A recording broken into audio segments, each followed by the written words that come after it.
in the budget, without seeing that line there, everything comes to naught. So it's a regulatory framework, a policy framework, and then follow it with budget. And later on, I'll speak to, the counties and what we're doing right now, but I just wanted to mention that we actually had to, demonstrate to Mutava Musimi, who was the chair of budget then, and say, no affirmative action funds, no Mutava, and so on and so forth. So budget was a big element of pushing forward the affirmative action agenda. Thank you.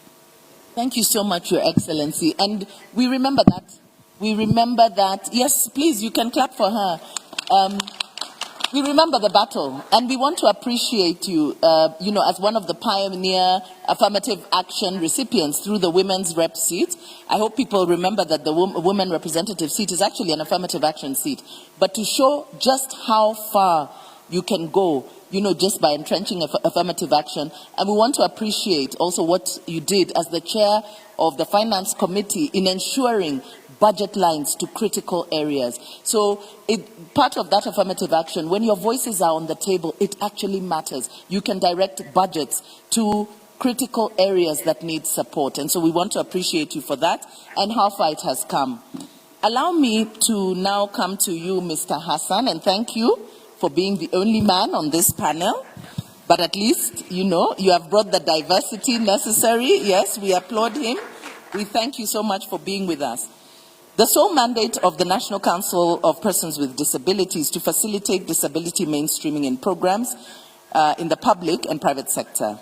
How has the Council worked with county governments in providing support in data management and disability mainstreaming in county government processes, and including, I will also ask, about representation, because representation of persons with disability in county governments has been, in the county assemblies, has been a very controversial issue, and it's one of the gaps. Despite the provision that they should be there, it is one of the gaps. So perhaps you can also speak to that. Yeah, thank you so much, Tradition, and thank you for recognizing that I'm the only man up with you. Yeah, excellencies in the House, the senators, the MCAs, the devolution, critical stakeholders, distinguished guests, ladies and gentlemen, good afternoon.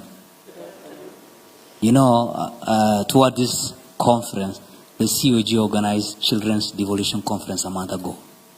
And what stood out very strongly in the Children's Conference was the level of inclusion. At least a child with disability was picked from all the 47 counties. But what was so inspiring again was the children elected a deaf child to be their conference governor. That's quite amazing. They have never looked at his disability or his different or indifferent. But what they looked at is the content of the gentleman. And to paraphrase what Martin Luther King said, at one time, maybe decades to come, hopefully, we will even do away with affirmative because we have set the level playing ground so level that will be judged by the content of our character, what we can contribute, and our ability to move, the development forward. The spirit of devolution itself, Daisy, is an affirmative. The spirit itself. That's why we have equalization fund to allocate money to the counties based on the level of underdevelopment, marginalization, and the level of poverty. That's the spirit of an affirmative. But within the counties also, whether they are marginalized or they are developed, let me put it that way, we have super marginalized communities within there. Those are persons with disabilities. But sometimes emphasis have been on youth and women and other minority groups. But because of lack of clear framework on how issues of disabilities at the county level can be done, we might not have a clear parameters or format of engagement. At the national level, through performance contracting mechanism, ministries, departments, and agencies report to the National Council the extent of their disability inclusion and mainstreaming. But the independent offices, commissions, and county government, we don't have that clear framework. That's why when it is clearly audited, some counties maybe the level of inclusion for persons with disability is struggling. Some they have done very well. So as a council, what is our take and what is our engagement with the county, as you ask? The issue of data is critically very important. If we don't have data, then we won't allocate resources, we won't plan. So the data entails now registration of persons with disabilities. And the council, the entity that registers persons with disabilities in this country. For you to access opportunities and services, you must be registered with the government. But as before, to register a person with disability in this country was cumbersome and very painful and long. It is so centralized that the signature of Director of Medical Services at Afi House instructs council now to register that person. But quite recent, in the last 1 or 2 years, closely we have worked with the COG, and thanks to the COG Secretariat and the governor, especially Governor Mudomi, the chair of the Health Committee, we managed, together with other stakeholders, to come up with assessment guidelines, and we moved the signature now from Nairobi to put it to the hands of county directors of health and county directors of medical services in some counties, so that the counties now can register. They put the team, they set the assessment centers, so that it can be registered from level 5 to level 4. In that guidelines that is developed by Ministry of Health as a policy guidelines, let me put it that way, it has certain functions in it that the county government, because health is devolved, can take up. So the question is, have counties really taken that far?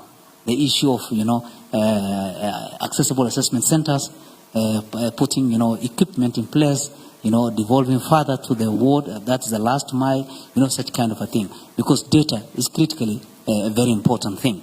And then the other issue, which is core mandate of council, is disability mainstreaming. Recently, March this year, we released the first report on the status of disability inclusion in Kenya, where we are only looking at national government. And we shared that report quite very gladly with the Senate to help us how it can be a resource in their role as oversight, legislation, or representation. I'm glad to say I'm sharing this podium with Senator Mumo, who shared one of the session, when we presented that report. That report clearly brings out the level of employment. The Public Service Commission put 1.5% of Kenyan workforce are persons with disability, an improvement of 0.2% from the previous year. And if you look at this job, and it is gone further details into it, it's just low-level jobs. And by the way, let me say, I'm the only CEO with disability in Kenya. Na mimi niko nyumbani, pale ya walemavu. So when you go down, it looks like, we are not doing so well. So this report clearly brings out, a glaring image of where we are insofar as inclusion and employment is concerned. Some counties, 21 actually, up from 17 in the previous devolution 2, 21. They don't have MCS with disabilities. And this is a constitutional kind of a requirement. And if they are not there, they say the wearer of the shoe is the one who pinches. Feels where it is pinching harder. So the issue of disability becomes now at margins or at peripheries. That's why, as a council, we started working with MCAs, especially caucuses of MCAs with disabilities, members of parliament, they call it Kediba with disability, but more importantly, all friends in the disability space, how they can help us. That disability is a cross-cutting agenda, and it's not a function of national or county. It is a business of all of us. Thank you. Thank you so much, Mr. Harun. And indeed, disability mainstreaming is a responsibility for all of us. Let me come to you, Madam Anna Mutavati. UN Women is the organization dedicated to gender equality and women's empowerment, and you work across all governance aspects to accelerate progress towards gender equality. You've heard some of the findings from Shaheen, and of course, working in Kenya, you know some of the challenges that are being faced. What strategies is UN Women deploying to accelerate the actualization of gender equality and women's empowerment? And I think also you can touch on technology, because we've talked about technology and the importance of technology. There's talk about data driving development and budgetary allocations. But we know that there is a severe gender gap. And what are the implications then in terms of further marginalizing those previously marginalized groups, even as we accelerate progress towards digitization and technological advancement? Thank you. Thank you very much for the question. Let me start by saying that the World Economic Forum in 2020 said that at the pace that the world was moving towards gender equality targets, we would require 150 to 200 years to achieve gender equality. So that was shocking, and we had to retreat and think again and say, as the world, that is Kenya included, how do we accelerate this pace of gender equality so that we achieve equality in our generation? We do not have 200 years to wait to solve all these problems that have been outlined very well in the keynote speech, but also what Excellency Governor Wanga mentioned, and indeed the colleague Mr. Arun. So we had to take a step back and say, what do we need to accelerate? So there's therefore 6 key areas which have been identified at the global level, and Kenya is part of that global community that has also said we need to accelerate the pace of gender equality in the different countries where we serve. And as UN Women in Kenya, we are rallying behind those commitments, those 6 commitments to accelerate the pace of gender equality. As it has been said, the issue of affirmative action simply means that we cannot win on our development journey if we are playing with half of our team on the terraces, right? So I know Kenya is a soccer-loving nation, so picture this. If half of your team is out there on the terraces, what chances do we have to win that match, right? So it's almost impossible, right? So we have to consider that when we talk affirmative action is to proactively bring those that we are living on the terraces to be on the pitch so that we win this match together. So very quickly, therefore, to the 6 key areas, which are also our strategies for supporting Kenya towards accelerating this gender equality agenda. The first one is on women's leadership. We are saying that as long as decisions are being made without women on the table, not only as participants that we consult them, but that they are there on the table, bringing their own lived experiences to inform and shape the decisions that are being made on policies, on budgets, on plans, on everything that's happening at the national level, but also at the county level. We will not win this development journey. So therefore, critical is to ensure women are at the center on those tables where decisions are being made. And I know that this issue is also very in every space. We talk 2/3, but it's not the only place that we'll be looking at the national level. There are many different ways that we are also supporting, including at the county level, to ensure that we are reflecting women's leadership in every position that decisions are being made. So on education committees, on water committees, on health committees, on the CECs, the appointments, how are we also ensuring that women are part of the decision making at the county level? In addition, we are also looking at representation on the MCAs. We know that in the just ended elections, we only had 115 women elected as MCAs. I think that's just about 10% or so of the entire MCA. So already we have left so many women out on the terraces. So affirmative action, yes, comes in to boost the numbers, but that's not enough. We need to also inculcate and get used to the fact of women being on the leadership tables and helping shape decisions and helping shape budgets and helping shape laws, because they are living these things, right? If it's child marriage, if it's teenage pregnancy, if it's malnutrition, those are issues women are dealing with every day at home. So they need to be part of the solution as well. So that's one of our key strategies. The second strategy is on economic justice. And data has shown that poverty has a female face. So how do we change that to ensure that data is no man's face, it is no woman's face? So we've kind of gotten used to, when we talk of the poorest households, those are female-headed households. When you talk of everything else that's going wrong, women are feeling it the most. So part of our strategy is part of the global community, and Kenya included, and therefore UN Women also supporting that, and the entire UN family as well. We are looking at how do we put more money in the hands of women so that we lift not only women but their households and their communities out of poverty.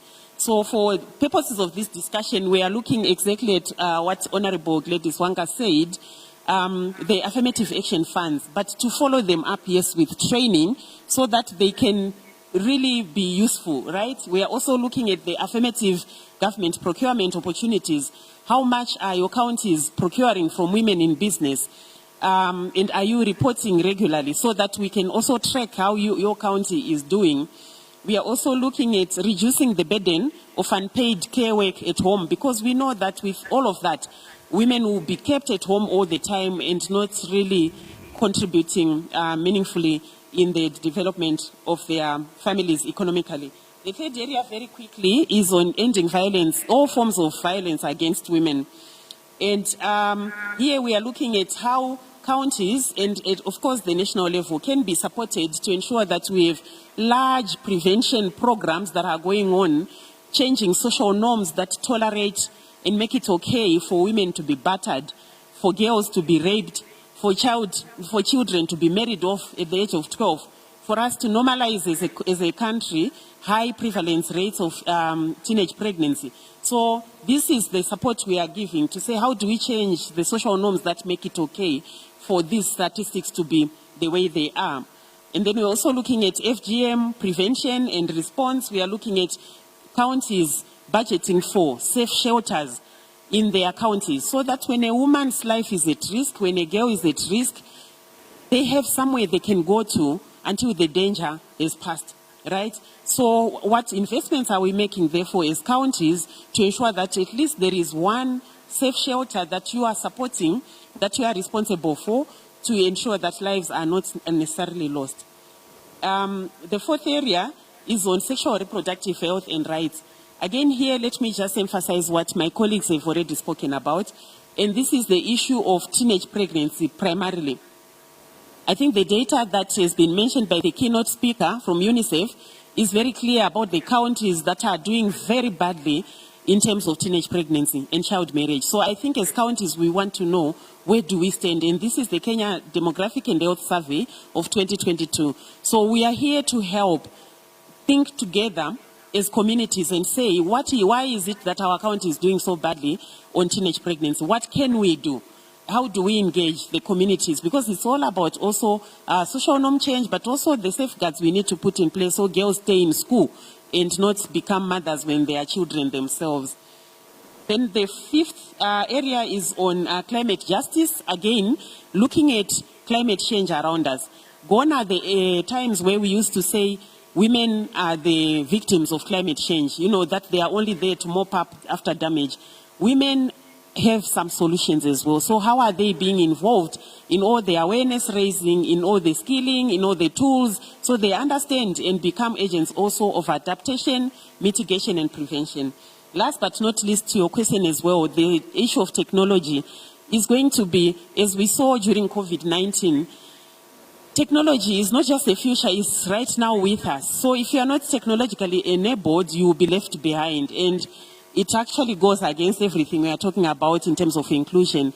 So even as government is adopting this very vibrant agenda on digitalization and digitization, we need to know that men and women don't access technology in the same way. So we don't want to further widen that gap. So as counties that are here, we need to know, even as we are setting up these hubs, we know that girls and women will not access them in the same way. So being proactive, therefore, in closing that gap before it widens and leaves women out, which happens to be the sixth area of our strategies here in Kenya, as UN Women, but also working with the UN family and supporting progress in these areas. Thank you very much. Thank you so much, Anna, and thank you so much for the great work that UN Women continue to do in ensuring gender equality and women's economic empowerment. You've touched on very many issues, and I think we will come back to some of them. But I want to come to you now, Senator Catherine Muma. Anna has talked about one of the strategies being women in leadership and ensuring that women's voices are on the table to be able to direct budgets and to have their voices and perspectives on the table. And we know that the 2010 Constitution, one of the key pillars is inclusion, aimed at transforming the lives of minority groups and integrating them into the mainstream, particularly women. However, 10 years down the line, we still see some marginalization, the failure to implement the two-thirds gender principle, and you have been a key participant in the Constitution review process and were a commissioner for the Constitution Implementation Commission. What strategies can be put in place to accelerate the actualization of gender equality and women's empowerment in Kenya? Thank you so much, Daisy. And just allow me to recognize colleagues who've been sitting here, colleague senators who are here. I wish to recognize you. I've seen Veronica, Kajwang, Tobiko, I saw Methu, I saw Thangwa, and others. Joyce Korir, thank you so much for sitting in. These things are important. Daisy, first, I think it's important for us to tell the audience that affirmative action is a tool for positive action to redress inequalities. Affirmative action is not about women. Affirmative action is about redressing inequalities everywhere. And you're right that the Constitution of Kenya is about inclusion. In fact, devolution was brought in order to bring equality in development. So devolution is a tool of equality. If you read through the Constitution, the most powerful clause on equality, 27, is in the Kenyan Constitution. Our Article 10 is obsessed with the wording of inclusion. It uses inclusion, equity, equality, social justice, human rights, and all of this. And throughout the Constitution, it is contemplated that everything we do in development should include women, youth, persons with disabilities, minorities, and even in development. That's why even in the finance chapter, we have an equalization fund put there, not for women, but for regions that have been historically marginalized. So I just thought I should say that because oftentimes affirmative action is mistaken to be about bringing women at the decision table. Having said that, you are right that with the principles in place, I think we have come a very long way with the Constitution of Kenya 2010, and we have managed to bring on board more women, particularly at the decision-making tables, and particularly the political decision-making table. I think we have way more women legislators than we ever had after the Constitution. We have way more women at the grassroots in terms of the MCAs in decision-making place. But your question was, where should we go? And my view is this. First, we need to learn to respect the rule of law. Today, the CS, Public Service and Gender, has actually set up a task force to help us to implement the two-third gender rule.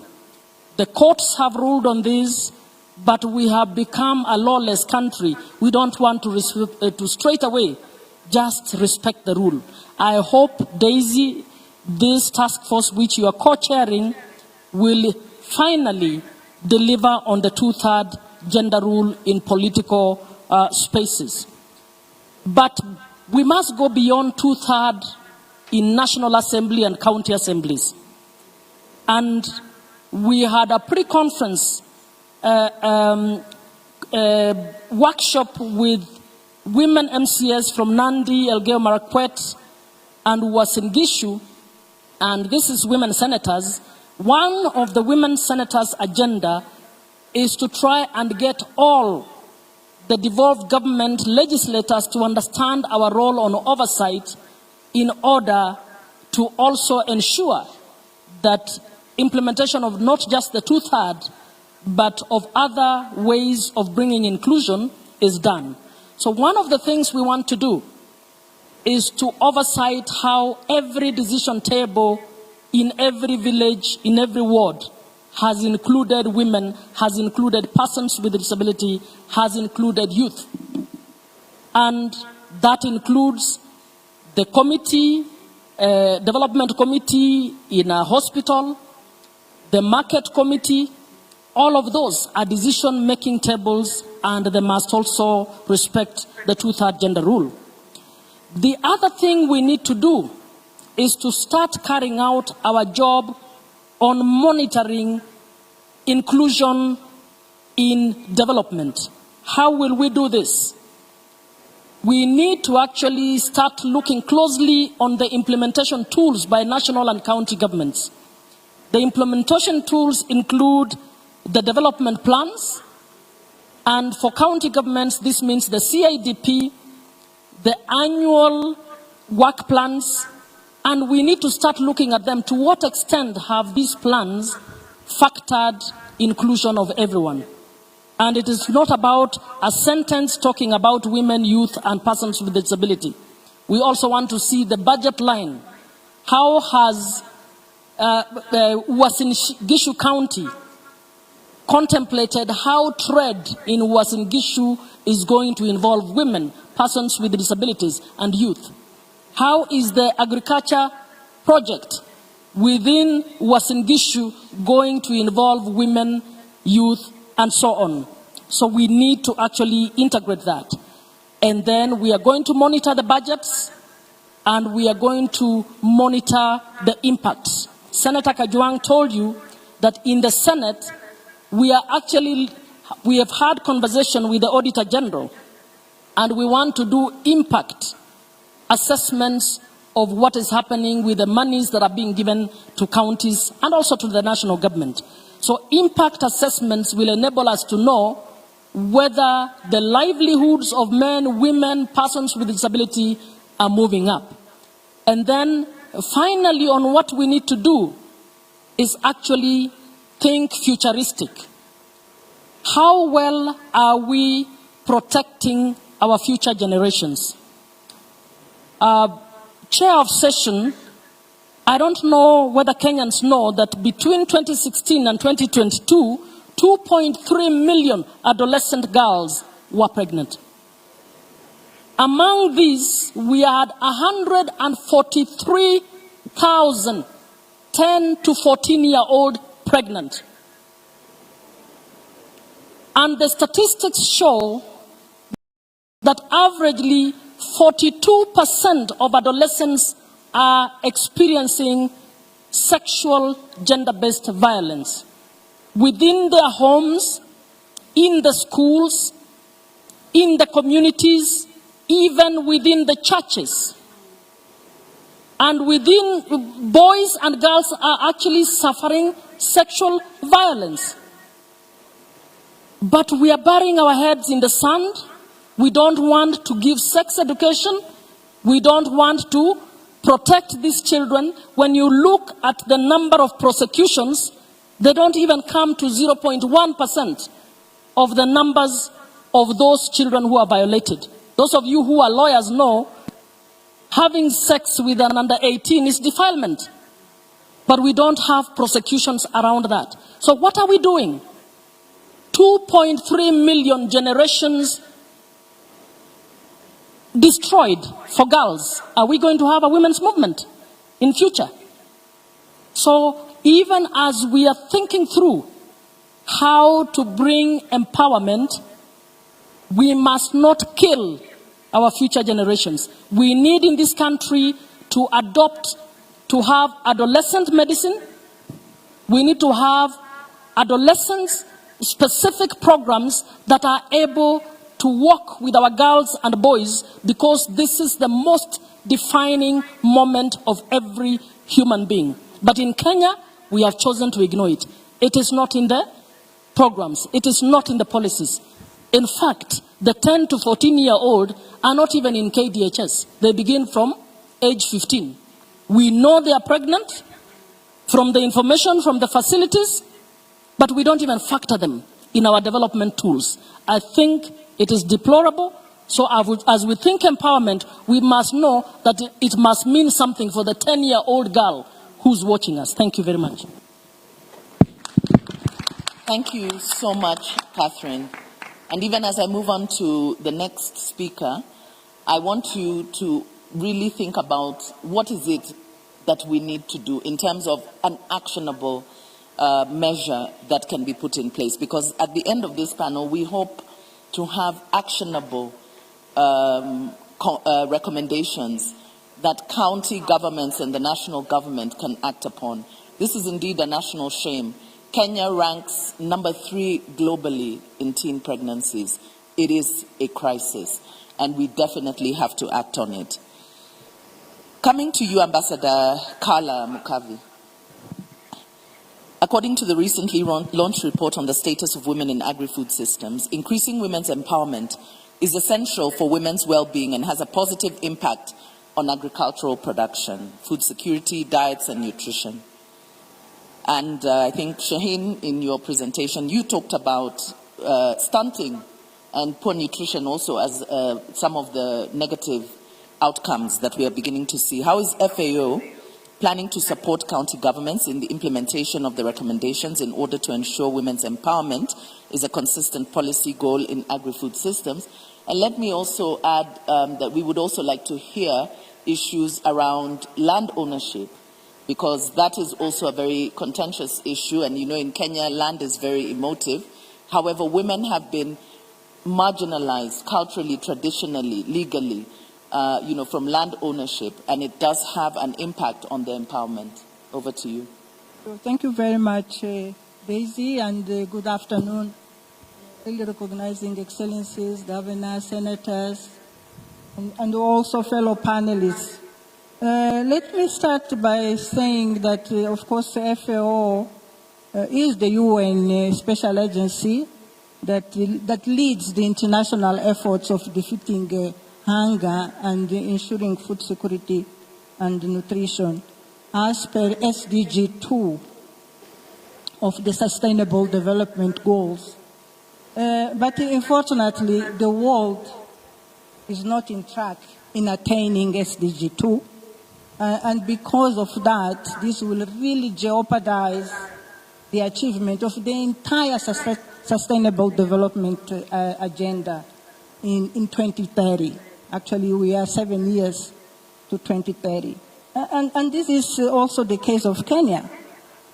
Among the factors that really hinder the attainment of the SDGs by 2030 is the slow progress we have made on gender equality and women's empowerment, particularly women's economic empowerment. Actually, I have to say that I have to recognize and really congratulate what Kenya has done, listening really to Governor Wanga, listening to the senator.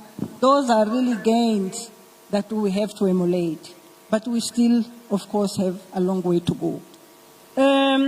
Let me say, and going really to the report that is really bringing me here today, that the finding of the report on the status of women in agri-food systems that was launched by FAO this year, this report was also presented in Kenya, and really confirms what I'm saying, that we still have a long way to go, particularly because of the slow progress on gender equality and women's economic empowerment. And in fact, agri-food systems that comprehends the entire value chain in the agriculture sector from production to consumption is the major source of livelihoods for women than for men.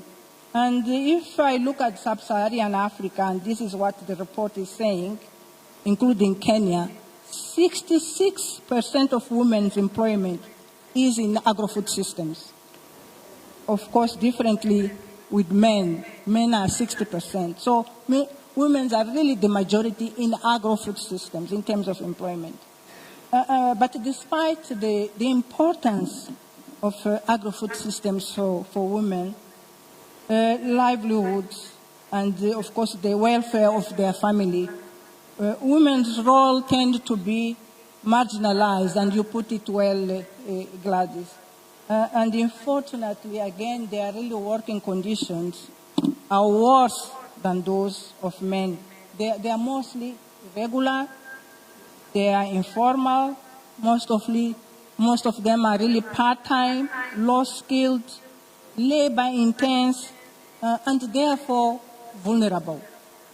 And in addition to that, women engaged in wage employment in agriculture, they earn 82 cents for every dollar that men earn.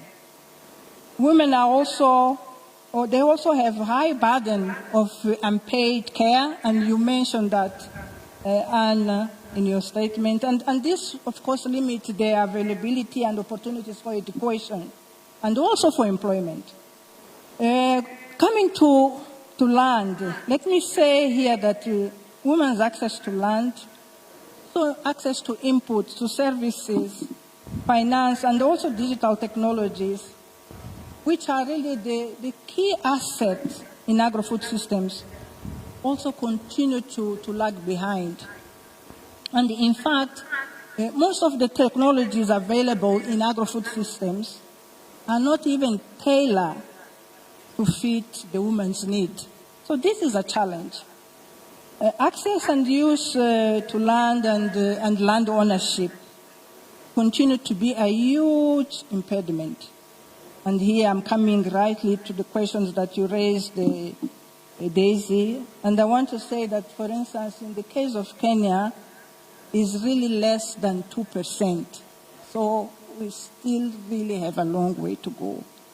2% of women ownership when we talk about land access and land ownership.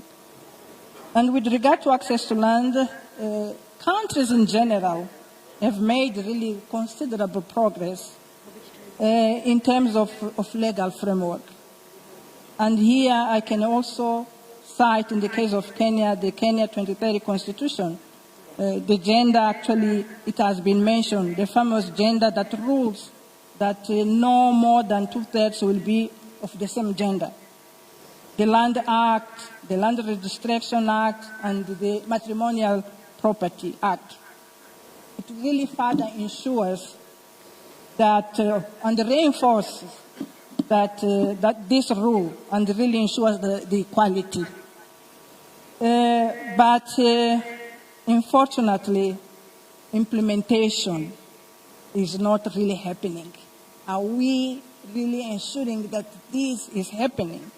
How can we really reinforce those laws so that we can really see tangible results? And here I want to also add the social and cultural discriminatory barriers that are also an impediment. So those are the issues that really the report is highlighting, and really listening to colleagues, panelists. Those are the issues that we are really raising, that we are still really struggling in order to address them. So we really have this collective responsibility to come together and really address those challenges. Of course, the report also advanced some recommendations to address the findings that I just listed, including, for instance, gender transformative approaches that are cost-effective and that can really change the discriminatory norms at local level. And we are working very closely at the county level with the national government and other partners to address this. Other recommendations, for instance, are close to closing the gap in lender tenure, access to formal child care that is beneficial on mothers' employment, and also introduction of social protection, and Shahen, you mentioned that, to really increase the resilience of women working in agri-food systems with approach such as the cash transfer and cash plus that as FAO we have been really introducing in our programs. Implementation, of course, implementing those recommendations to close the gap in agri-food systems is not really a matter of urgency, but is really the right thing to do, and it really makes economical sense. So for that to happen again, really partnership is essential.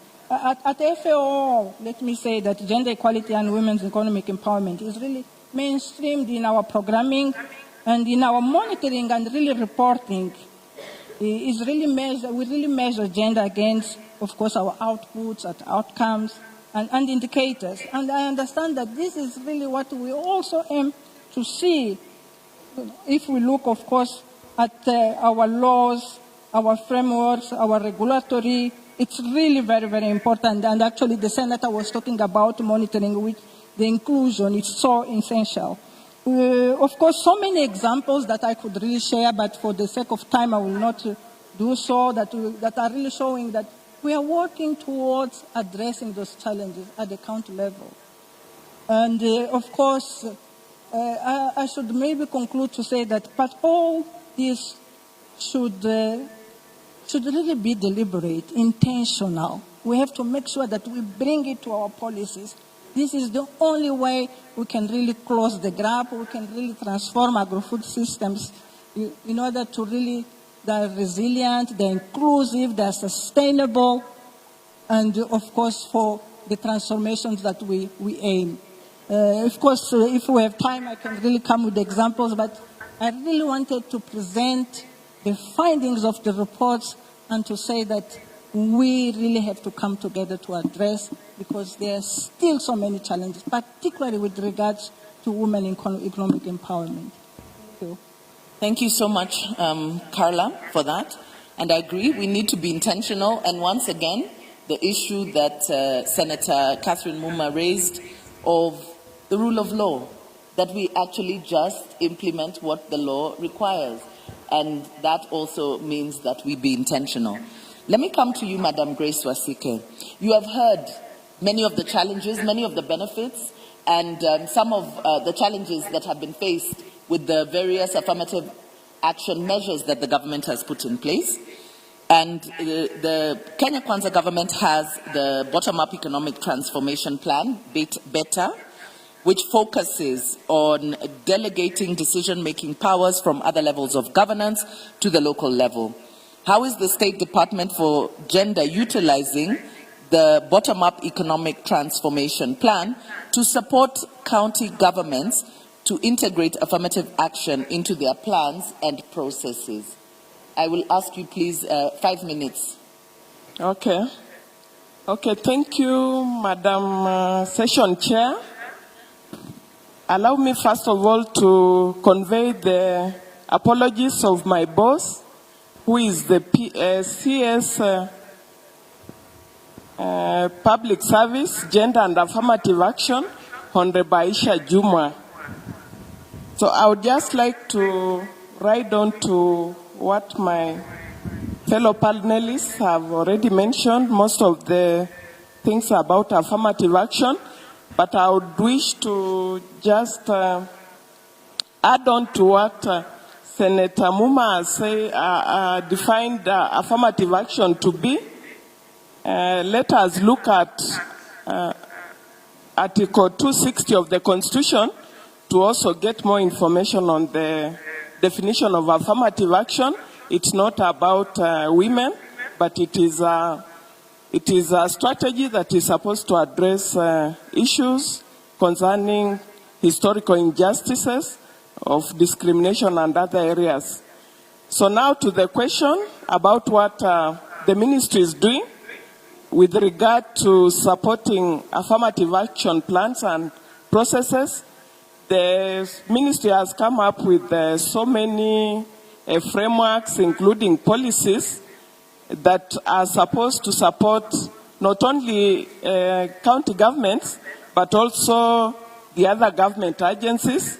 And one of them is the Intergovernmental Consultative Framework for the Gender Sector. This is a framework that is anchored on the Intergovernmental Relations Act of 2012. Most sectors are supposed to come up with their forum so that we have concerted efforts in the various sectors. So for the gender sector, under this framework, we have gender sector working groups, which have been devolved to the counties. And one of the thematic areas that they're supposed to address is women in leadership and decision making. So we expect that counties will be able to leverage on such a platform to ensure that they reach out to the members of this honorable framework so that they are able to implement their plans and actions to achieve issues of affirmative action. As a ministry, we've also supported counties to come up with various policies, including the gender workplace policies and also policies on sexual and gender-based violence. You realize that we cannot achieve the leadership platform without addressing issues of gender-based violence, as alluded to by my predecessor panelists.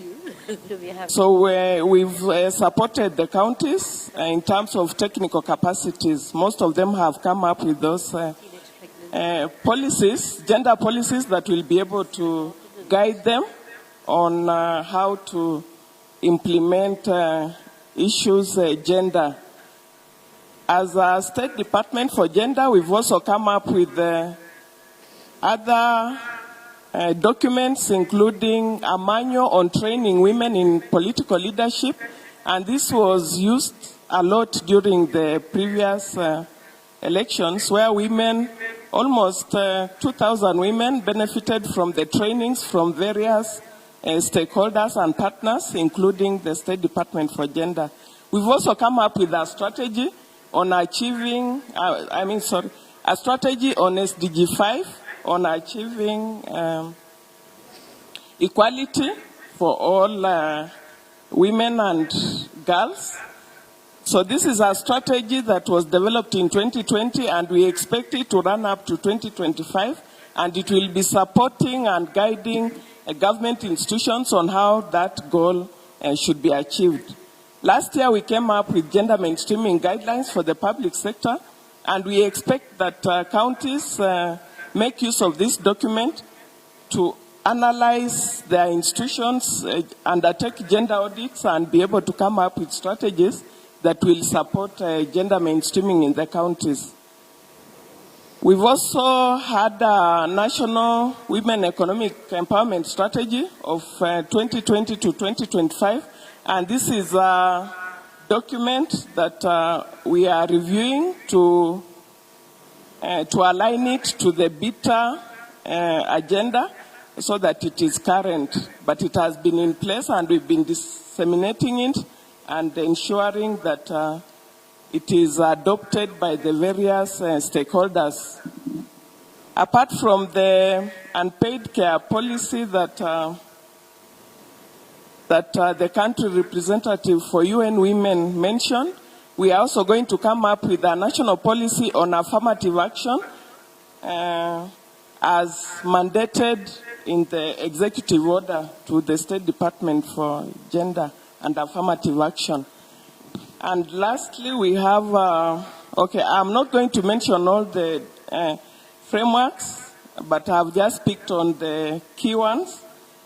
Lastly, this has already been mentioned by Senator Muma about the multi-agency working group, which was constituted by our CS, and it is, like she has mentioned, it is facing some hurdles, but we hope that it will be up and running, and we expect that in the next 6 months, we'll be able to come up with a framework that will be guiding us not only about political positions, but everything about the two-thirds, whether it's in appointive positions, whether elective, anywhere that we need to balance, that framework should be able to guide us.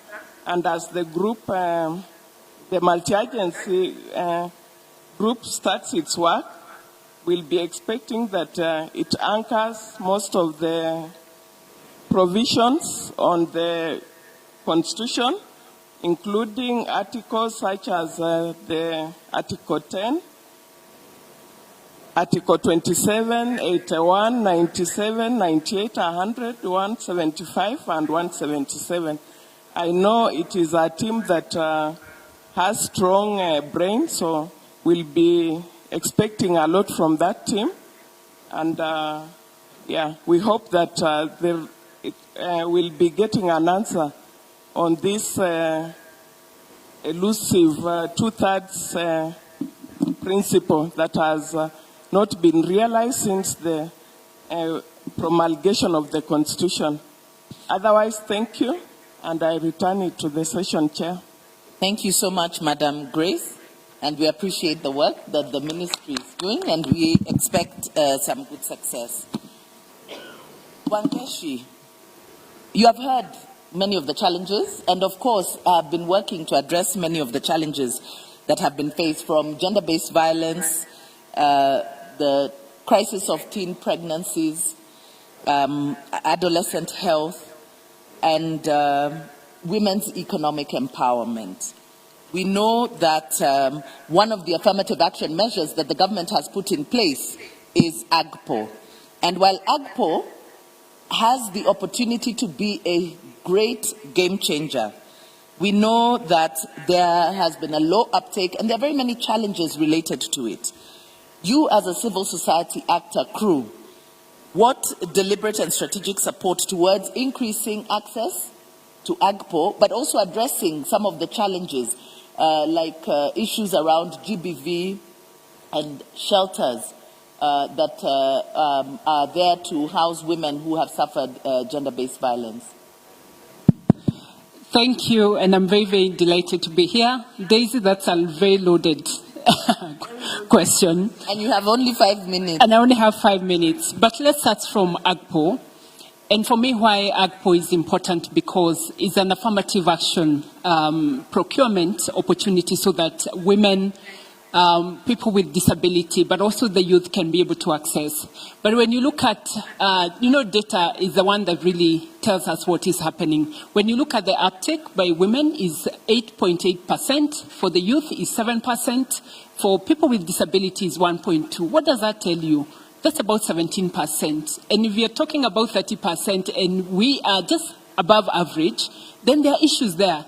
And I think it's good for us to be able to name the issues so that then we can be able to find the solutions. And allow me to reflect on some of the challenges. One of them is around the complex business compliance. We are talking about tax. We are talking about registration. We are talking about the application process. That's already a barrier for women, youth, and people with disability to be able to access that. In the last panel, they talked about corruption. And corruption is manifested in 3 ways. One is that there is constant, the people issuing these tenders are looking for kickbacks, or they are looking for the proportion of the money that is being given for these tenders. But right there is also another layer for women because of such exploitation. I don't think we even have, do you have a county with a with safeguarding policy? Maybe at the show of hand in the counties in the room, because we are all 47 counties, are there safeguarding policy around issues of sexual harassment? I think we need to investigate whether they do exist. And allow me to quote one of the counties. One of the women told us, the procurement agents, mostly men, usually say, use what you have so that you get what you want. That statement is loaded, because right there is around issues of power, is around, because one person has the power to give this tender, and the other person is coming from a place of disempowerment, and therefore they have to use what they have. What do they have? They have zero. The only thing they have is their body. And really a shame that is happening in our modern day.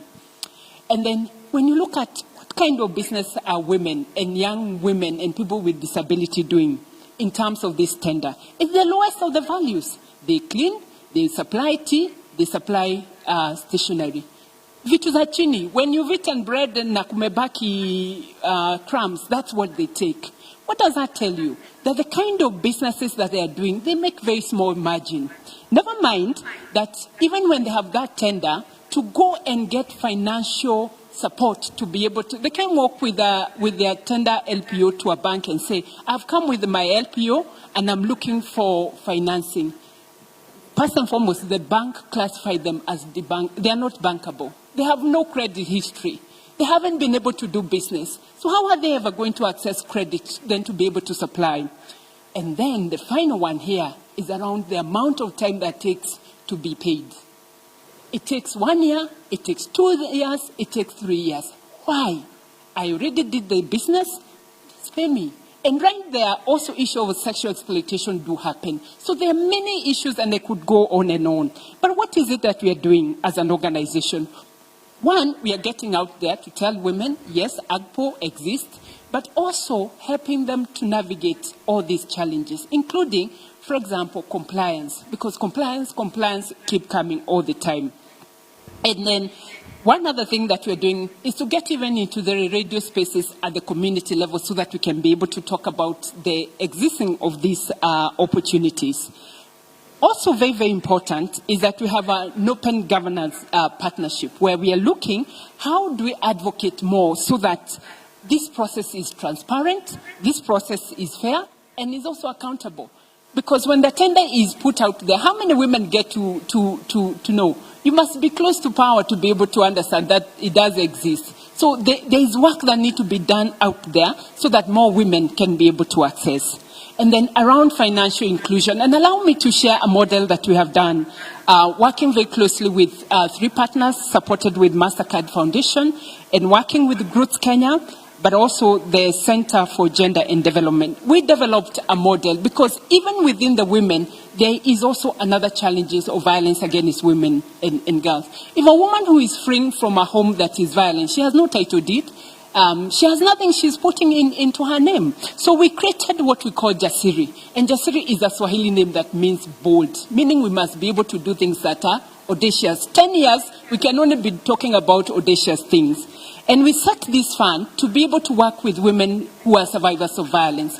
It's a guarantee fund hosted by one of the local banks because we also want to work with the banks so that they can be able to change their system and structures. So that if a woman works with the bank and a young woman who has no credit history, who is guaranteeing her to be able to get that fund? So we have been able to support 1,000 women and we are hoping that we can be able to grow. And the women can be able then to access a fund so that they can be able to run their business. And running their business also comes with financial independence, meaning if she feels she can be able to stay in this relationship, she can stay. If she wants to walk out from a place that is environment, then she's financially able to take care of things. Because a lot of financial dependence also comes with violence. So where are we right now? As we do, they take the money. I think Governor Wanga here closely, she said, don't just give the money. It must be accompanied with business development skills so that then the women can thrive. Because if we don't do that, then we'll be setting them for failure. We are now looking to scale up this work and we are hoping to come to more counties. We are going to be in 16 counties so that we can be able to work with more women and really be able to challenge so that the women can be able to thrive. Daisy, around county, we have an opportunity there. We have supported Meru County, Isiolo, Narok, Nyeri, Nairobi to put in a policy because we believe once you have a policy, then it moves to the county integrated plan. We are able to move to the budget. I think Governor Wanga put it very well that if you have no budget line, it's very difficult. We just continue. So we need to see the budget line for the counties where these resources are being put. Thank you. Thank you so much, Wangeshi, and congratulations for the great work that you continue to do as an institution to empower women. Now, panelists, we are closing out this panel. And I'm going to come to each and every one of you for an actionable point. An actionable point here, we have county governments, we have senators, we have MCAs, we have decision makers in the room. We want actionable points that we can actually give recommendations that can be acted upon. And I'm going to start with you, Your Excellency, Governor Gladys Wanga. You have heard some of the challenges, and I think you also talked about the audits, you know, when you were giving money, and you are saying the women's group used to be here, yes, here in the bush. So one of the issues is formalization of business. Wangeshi has talked about the cumbersome process. And while personally, I don't think that we should lower the standard, what we need to do is to build up women's capacity to be able to meet that standard. We should not be lowering standards. We should be equipping them with the necessary skills. And according to your Homa Bay investment booklet, your administration intends to promote women's economic empowerment and by facilitating financial literacy, establishing business incubation hubs, and setting up funds, a special fund for enterprise development for women through loans and grants. So tell us about this, and of course, even as a decision maker in your county and a key decision maker, within the governors, what is it that needs to be done? Is there anything that maybe county governments can do better to actually increase women's economic empowerment? You have 2 minutes. Wow, 2 minutes. So let me just start. You can see Professor Karuti is coming here, running. Oh, God. So in 2 minutes, maybe what I can say is a quick comment on what has been said. Wangeshi, I think, Agpo, what you have missed to say also is, even these percentages that are being given, are those people truly living with disability? Who gets paid the money from this Agpo? Are they living with disability? Are they really women? Who are really behind these companies? Because from my research, you find that there are people behind those AGPOs. They take women, even their mothers, their old grandmothers, they register them there, then they're the ones who get the money. So really the big boys and so on continue to get the money from AGPO contracts, even though they say they are AGPO. So that is one thing that we must deal with legislation. Senators are here. We must really tighten who receives the money, who is at the receiving end. Secondly, I want to just say this, and I'm using my 2 minutes quickly to comment also on the issue of, land ownership and so on for women. And I want to just give a practical example in Homa Bay. We gave seeds to farmers. And when we were giving seeds, I went, to the ground. 70% of the people receiving the seeds were women. So they came, and then 30 were men. Then I said we have a maize mop-up program, and we put money that we now want to buy the maize after the bumper harvest. And when I went to launch the maize mop-up, the men were more than the women. And I asked, where is the M-Pesa statement? Because we were paying by M-Pesa. I want to see the M-Pesa statement of the payments we've made. 70% of the payments were going to men in the M-Pesa payments. So who's selling the maize? The men. Who was planting the maize? The women. So there is an imbalance around that we must deal with. And then also make a final comment and just say that Homa Bay, we are very blessed because on the leadership front, we have 3 women MPs out of the 8 constituencies. We have the women rep, we have a nominated woman senator, we have a woman governor. So we are really moving forward on this, and we thank the people of Homa Bay for believing in the leadership of women in terms of moving this forward. And I want to thank Honorable Muma because she was the chair of our elections committee, and she said any woman who is on a seat is getting a direct ticket. So she really helped in terms of moving that forward. Our senator is here. She's one of the biggest women supporters there. And then just coming back to, what our county is doing, and I'd already said this, in terms of policy and regulatory framework, I think it's already been mentioned, within our CIDPs, within our ADPs, within our sectoral plans, have we put these issues, and then have we translated them into budgets?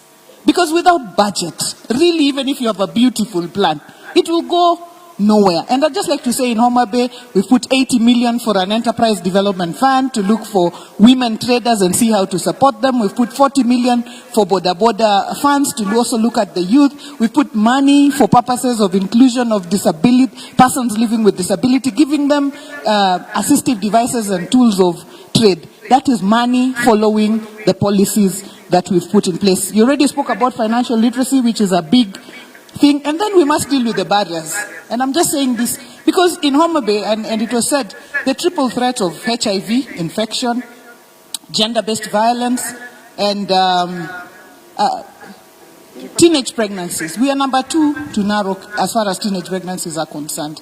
We are, among the leaders. And this teenage pregnancy, it's a story only when you see the paper. I go to facilities every day, and every time I walk into a facility, like clockwork, there will be a child delivering a child.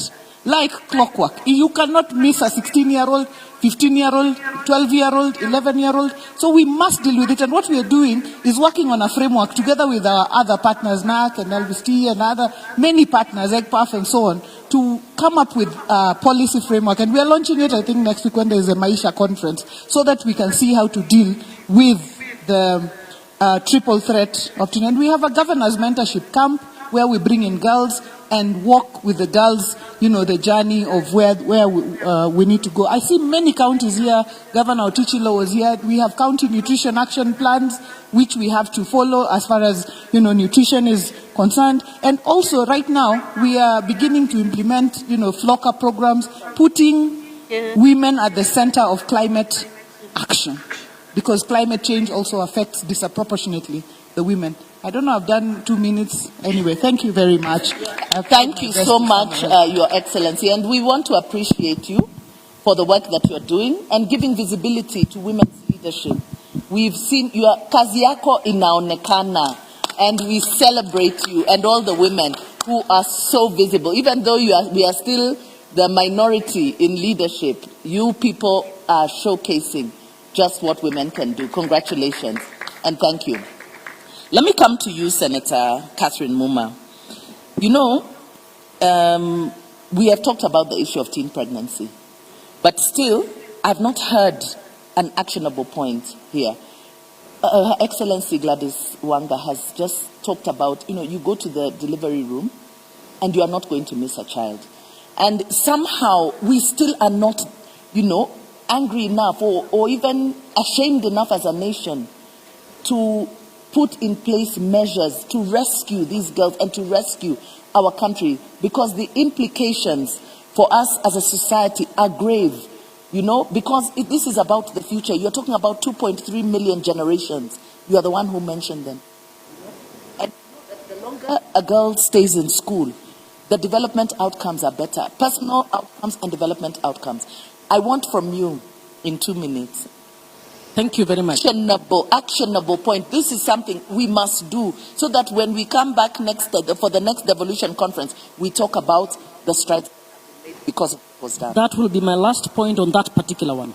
But here are my actionable points. One, I think we need to introduce an inclusion and impact assessment tool for the Devolution conference, so that we came here, the governors have told us what they're doing. We need now the senators and MCAs to lead a sector that can come up with an impact and inclusion assessment tool, so that 2 years from now, we will be able to score the counties on how well they have done on inclusion, on how well they have done on impact on these other people. I think if we do that, we will actually be moving forward. 2, we need to build capacities of actors at different levels in order to deliver on what we're saying. I can assure you this conversation has been had for the last 20 years. I can assure you I've been there. So what can we do for implementers in counties to understand how to integrate gender, how to integrate disability, how to integrate inclusion in order to do what we are saying every year that they should do? So we need capacities at that level. We need capacities among those of us who are oversighting to also understand our job. You don't get conferred with capacities on oversight because you are elected. So we need to also create a space where, and senators are already beginning on this, we want to collaborate with county assemblies in order to strengthen our oversight function, and for it to be well-resourced so that we are also able to do our part as oversight. We need to also, now I'd like to advise governors, the issue of having a gender department that is purportedly the only one working on gender is a bad idea. We need your Department of Trade, your Department of Agriculture, your Department of Finance to demonstrate how well it is integrating matters, gender, youth, disability, marginalized areas in its budget. That's the only way we can actually say we are implementing. We also need to strengthen the intergovernmental relations between national county governments, county and county, in order to see how best to have the best policy at the national level, to roll out that policy at the county level. For the Senate, we need, I think you may have not heard this being said in this conference, all laws pre-dating 2010, over 100 laws and regulations have actually not been amended. We were not able to do that within the CIC period, because I served in the CIC. So we have laws with parastatals carrying out county functions. We have and resources being wasted. We need all those laws to be amended to align with devolved governance. And we are aware development partners are supporting other people, but they're not supporting the Senate to be able to do this. And yet the Senate will be the one moving this. So we need a concentrated effort to review all those laws, even as we are trying to get the system right. On the issue of adolescent health, we need to bring together the different multi-sectoral actors to think together, because we are acting in silos. We imagine that the adolescent, we come up with a design for adolescent pregnancy, we come up with another one for education, but this is the same individual. They need correct sex education, and if our churches feel we cannot do sex education because we are being influenced by the West, let us get the churches to develop for us the correct curriculum for Kenya. But let's have that. Let's not deny our children sex education, but allow the free internet for them to access pornographic sites. What are we doing? We are actually not working on this. So what can we do? We would need an adolescent health policy that is being implemented, not a paper policy. We need the medical training to actually hive out and start working on adolescent medicine. We need the education sector to actually include adolescent health as part of the skills development. We need internal security, Professor Kindiki, to be able to issue circulars to his chiefs, not to allow a lot of sexual violence within the homes go through the cracks because they are taking deals from those who are perpetrating. We need the Minister for ICT to do something about the internet that is facilitating access to pornography and cybercrime that is actually targeting our children. I know of a story of a person's daughter who was actually lured on the internet and had taken money at home and traveled and had reached Tanzania, going to meet a boyfriend somewhere in Southern Africa. I know people who actually have complained about their children on the internet. Are we doing anything about that? No. But every time somebody talks about sex education, we are all up in arms. We don't want sex education. We need to wake up and do something about all of that. Thank you so much. Thank you so much, Senator Catherine Muma. We need to do something about it. Anna, 2 minutes, strictly 2 minutes. 1 minute. Advancing cross-sector partnerships between governments, the UN family, UN women, working with civil society, private sector, and other key stakeholders. How are you strengthening? What will you do towards strengthening gender perspectives, addressing these issues that we're talking about, the triple threat? What do we need to do around women's economic empowerment, AGPO? Because I know that UN Women are keen on women's economic empowerment, and of course the issue of unpaid care work, which I think is a devolved issue. I mean, the devolved governments have a central role in playing. 2 minutes. Thank you. Your question took longer than 2 minutes. All right. No, I'll be very, very quick. I'll try to be very, very quick. The first issue, I think, for us is to ensure that counties have the data that they need to be able to make decisions on all of these issues we've talked about. So the centrality of data. And I think that's what the UN system that's supporting devolution programs is really fixated with. Are we ensuring that you have the data you need and be able to analyze it and be able to draw decisions from that data. So that's our number one support. Ensuring availability, accessibility, analysis, and use of data. So we have invested quite a lot with the Kenya National Bureau of Statistics, but also with the county governments that we are working with to make sure the data is there, is available from a gender perspective. So we paint the picture for you from a gender and child and disability perspective. But what we have seen is the lack of capacity then to use that data. So, you produce a whole meal, a banquet, but then uptake is very, very small. So I think that's the next stage we need to get to. What do we make of this data that is now available in my county? Do we have the capacity to understand, analyze it, and use it to inform the policy decisions, the budgets, the plans, and so on? The second issue is, I think, what has been so well articulated by both Senator and Governor here, and is the issue of gender responsive budgeting. We have the public finance management systems for budgeting, for expenditure tracking, and for reporting. I think there is also a cabinet memo to this effect that where we have mapped out what the issues on gender equality are, we need to follow them up with appropriate budgets. We need to be able to report on those issues, how much was spent and with what impact, right? And then really institutionalize how we do all of this. So I think that we need to step up on our issue of spending for gender equality, because as they say, you put your money where your mouth is, right? So I think the Senator has just spoken very well on the issue of teenage pregnancy. I will not try to add any more to it. Thank you very much. Thank you very much, Anna. To you, Carla, one actionable point. Thank you very much. A lot has been said, but again, to really implement the recommendations, we need to review the laws that we have and improve them, and of course, establish the new ones that they can really target the challenges that we face. So let's look at that.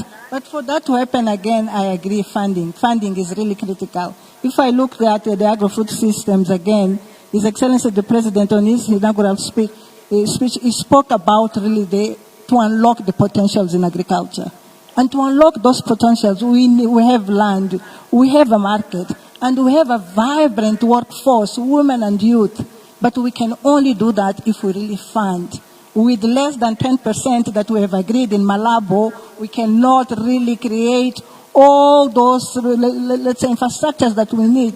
Irrigation is really so important, climate smart agriculture. So really funding is essential. And I also want to add that it's really important that we create really opportunities to peer-to-peer really learning, creating those spaces.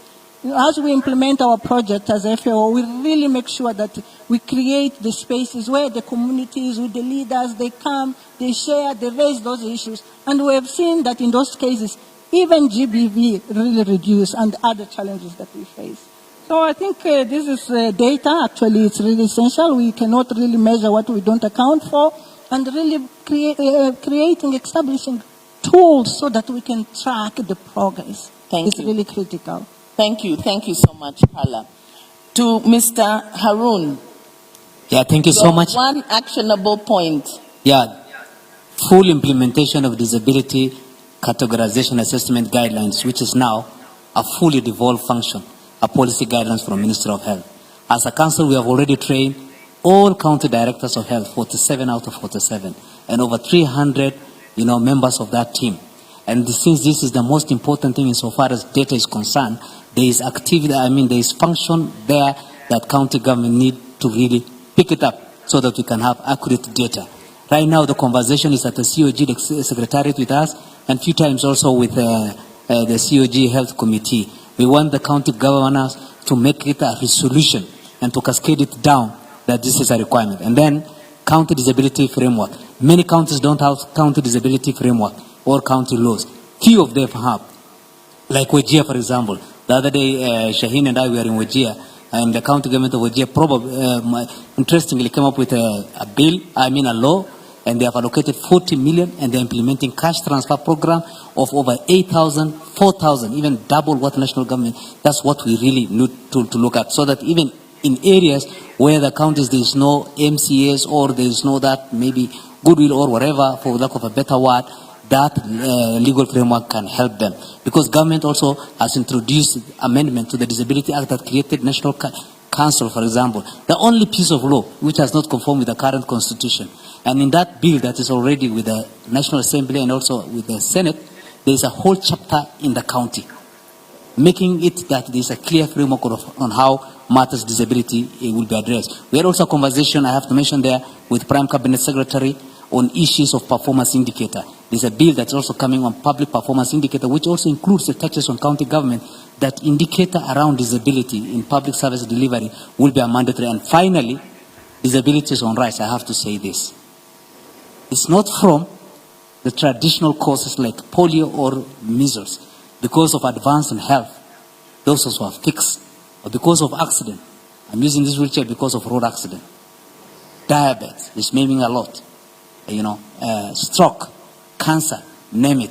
So we don't want, a lot of people to be disabled, but in the event one finds himself there, let us work collectively to make our world a better place for all of us. And the civility of the society, of any nation, or any leadership, is measured by history taught us how we embrace the causes of those who are at margins or at periphery in our society. Thank you.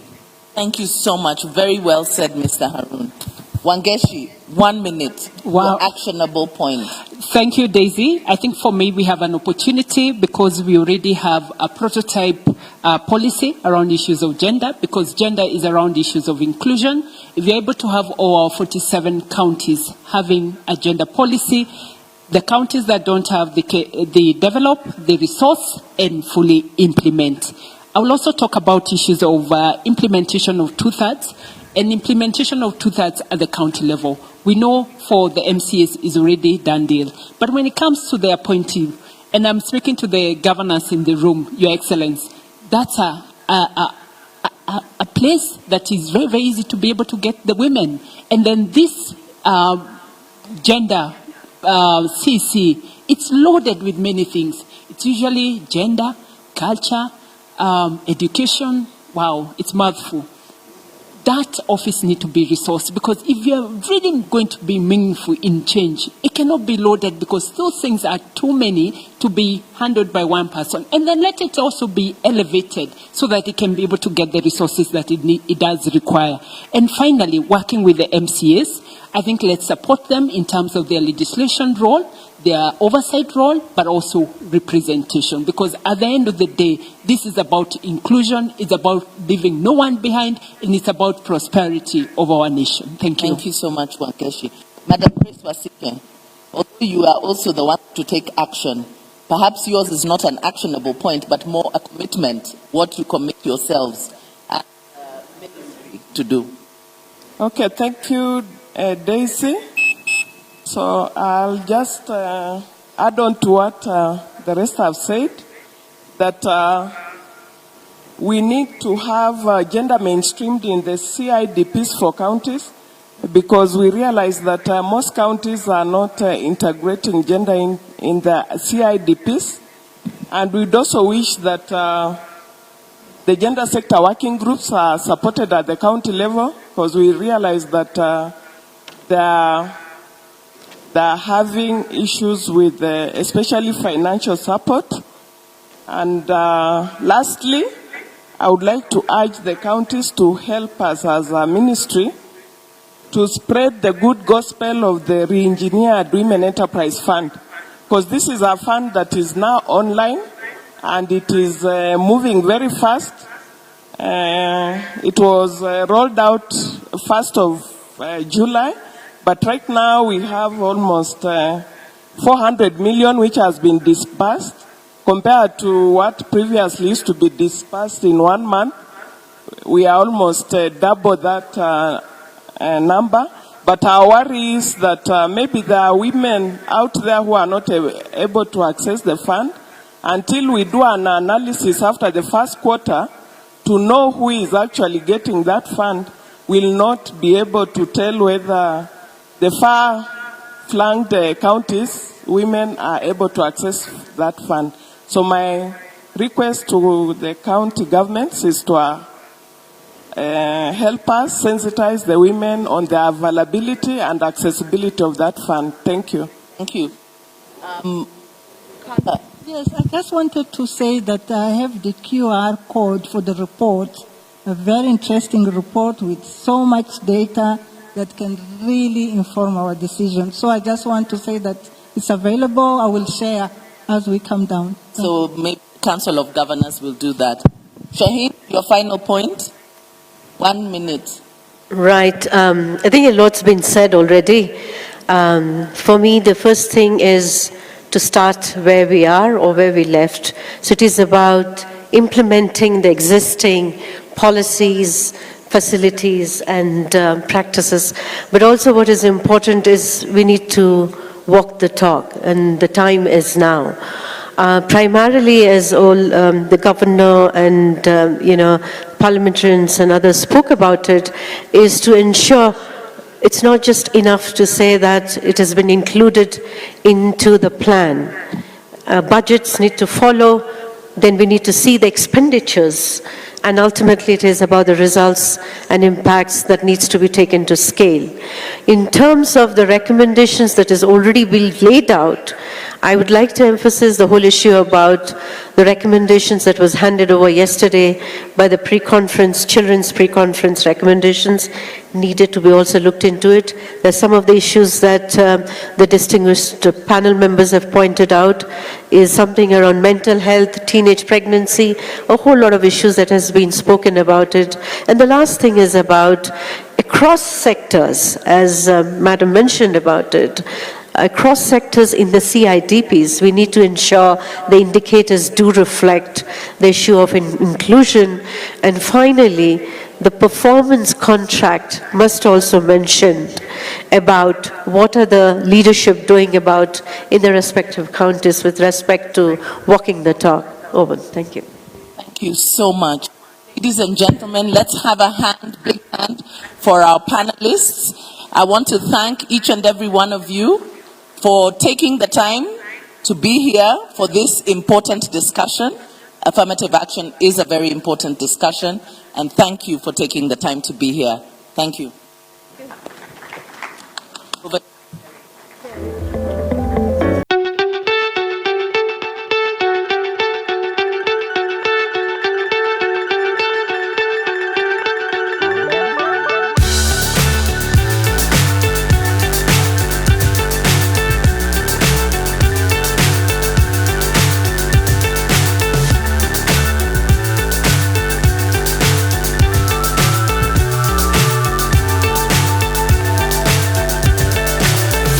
Keep that on record and have you also memorizing this. There's a photo session. We want to have a photo right up on the stage. Up on the stage. Up. Sorry.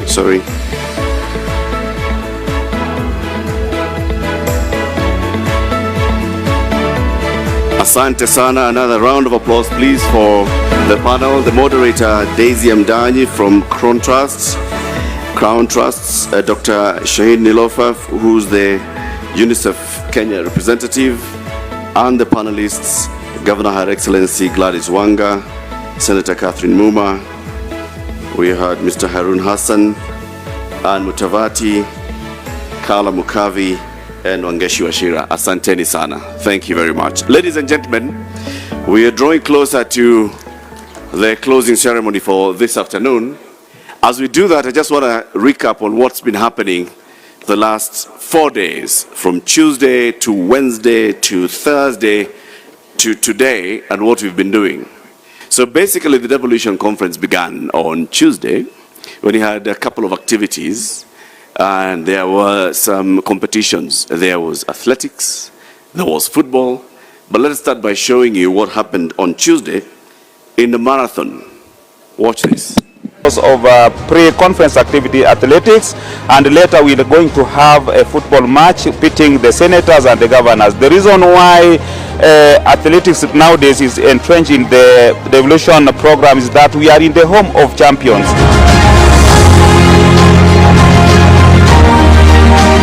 This race is going to be participated also by all the governors, all the senators who are present. Tumekuja hapa kwa hii mbio, nimeleta wazee na wazee huwa wakiwakilisha Kenya na watakimbia vizuri sana. Hata kuna wazee veterans ambao wanakimbia full marathon hapa, kuna wenye wanakimbia half marathon kama mimi, na kuna wenye wanakimbia 10 kilometers na track and field events. Nataka ning'ang'ane niingie top 10.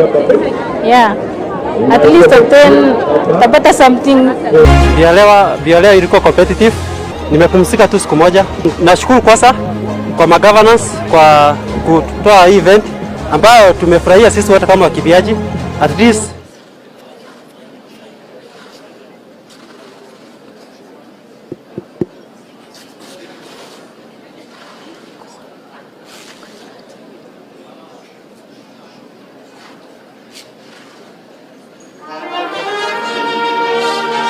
tulikuwa wengi, so na wanajua Kenya vile wanakimbia si rahisi, lakini nashukuru Mungu.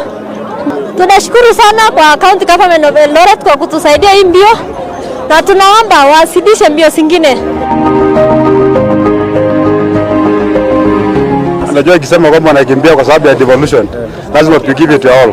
Kwa sababu devolution ni kila kitu sasa. Yetu tumekuja mashinani, pesa imekuja mashinani, uwezo wa pesa kwa mashinani, nataka kupambana na matatizo mashinani. So kiambia kimbia kwa sababu ya devolution, lazima wanajitolea kabisa.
We have the VIP designated seats for our MPs, governors and senators who will be coming in as the Deputy President comes in. So when he comes in, we'll be organizing the stage. Now what we'd like to do is show you what happened on Wednesday. And Wednesday was the official launch of this Devolution Conference 2023. Take a look. Welcome to day one of the Devolution Conference, with this year's theme being the present and the future. We are here at the Eldoret Arboretum, where a tree planting activity will take place and the unveil of the Wall of Fame. This morning,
following concrete steps.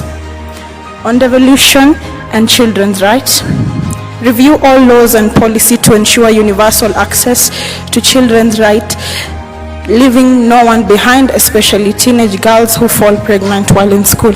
Devolution has been a cornerstone of our efforts to bring governance closer to the people, empower our counties, and catalyze economic growth from the grassroots up, that is bottom up.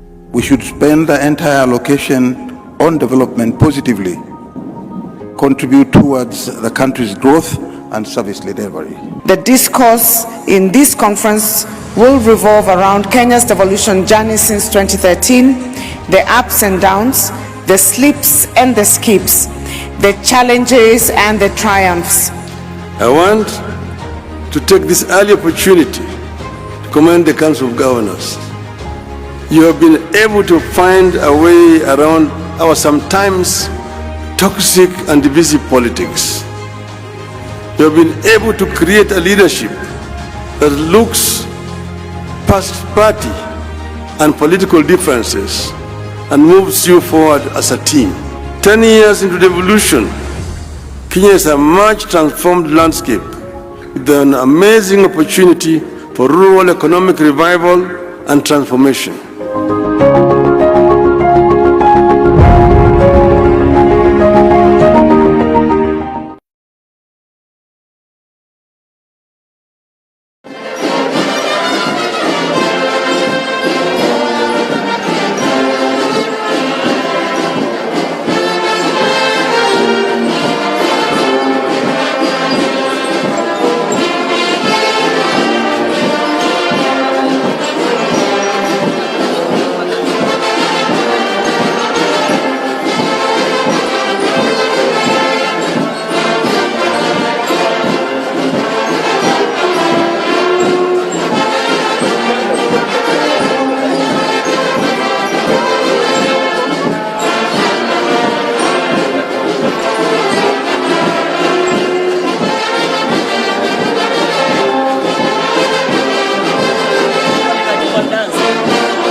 The Deputy President of our beloved nation, Honorable Rigathi Gachagua. Our studios, tafadhali tuendelee.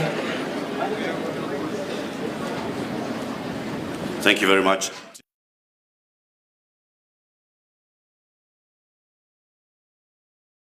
One interesting one. It has had its many wins, many gains, many challenges.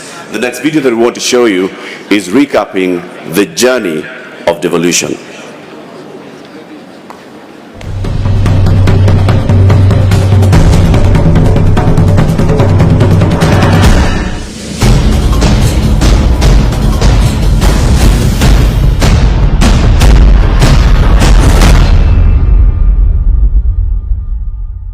County governments have since 2013 carried the hope of better service delivery and a more equitable Kenya.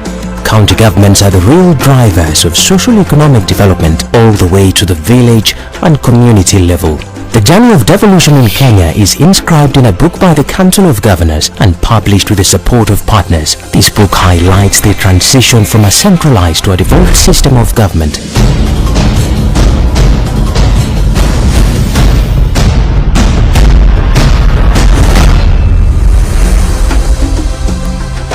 Under this system, the Constitution has assigned the county government specific functions, powers and responsibilities. The Constitution also makes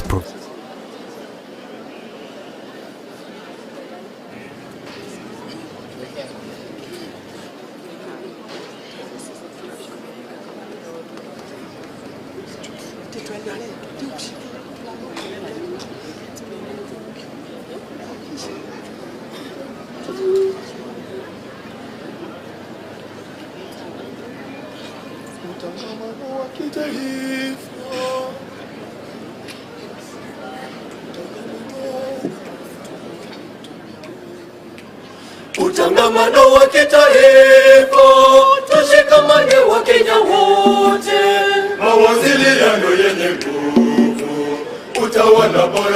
kitaifa, utangamano wa kitaifa, tushikamane wa Kenya wote, mawasiliano yenye nguvu, utawala bora wa taifa, mawasiliano yenye nguvu, utawala bora wa taifa, mwingiliano wa maana, utawala bora wa taifa, tupe nguvu sana la gatuzi, bila nguzo la maendeleo, pamoja tuzuie matatizo, kazi tukaze muziki, naweza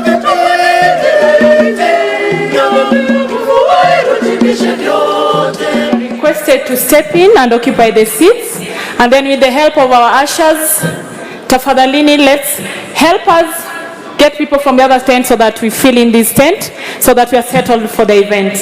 Tafadhalini, kama mko nje and you could get my voice, kwa heshima tujongee hii tent yenye iko hii sehemu ingine so that we are settled down and wait for His Excellency the Deputy President of the Republic of Kenya, who will make his way any time from now to this event. Tafadhalini, our ushers and the security team, thank you so much everyone who is finding or making their way here. We also want to take this opportunity to recognize the presence of all senior government officers who are here, the governors of various counties, the senators, the members of parliament who are here, the development partners, all stakeholders towards this Devolution conference. We acknowledge you and we urge you to feel at home. Asanteni. Our studios have still urged our people to join us. Thanks. County governments have made progressive actions to increase access and quality of health.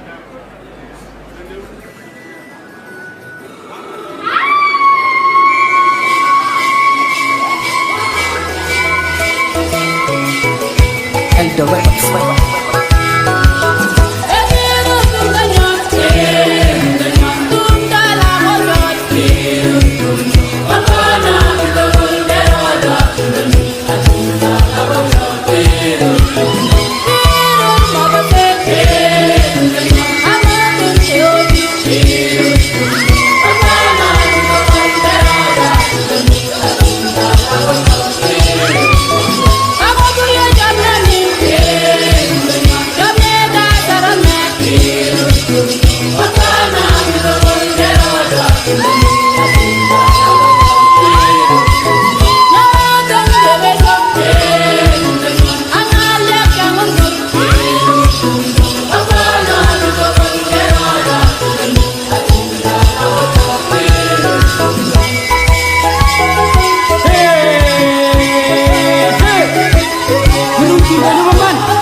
Obiru tundo,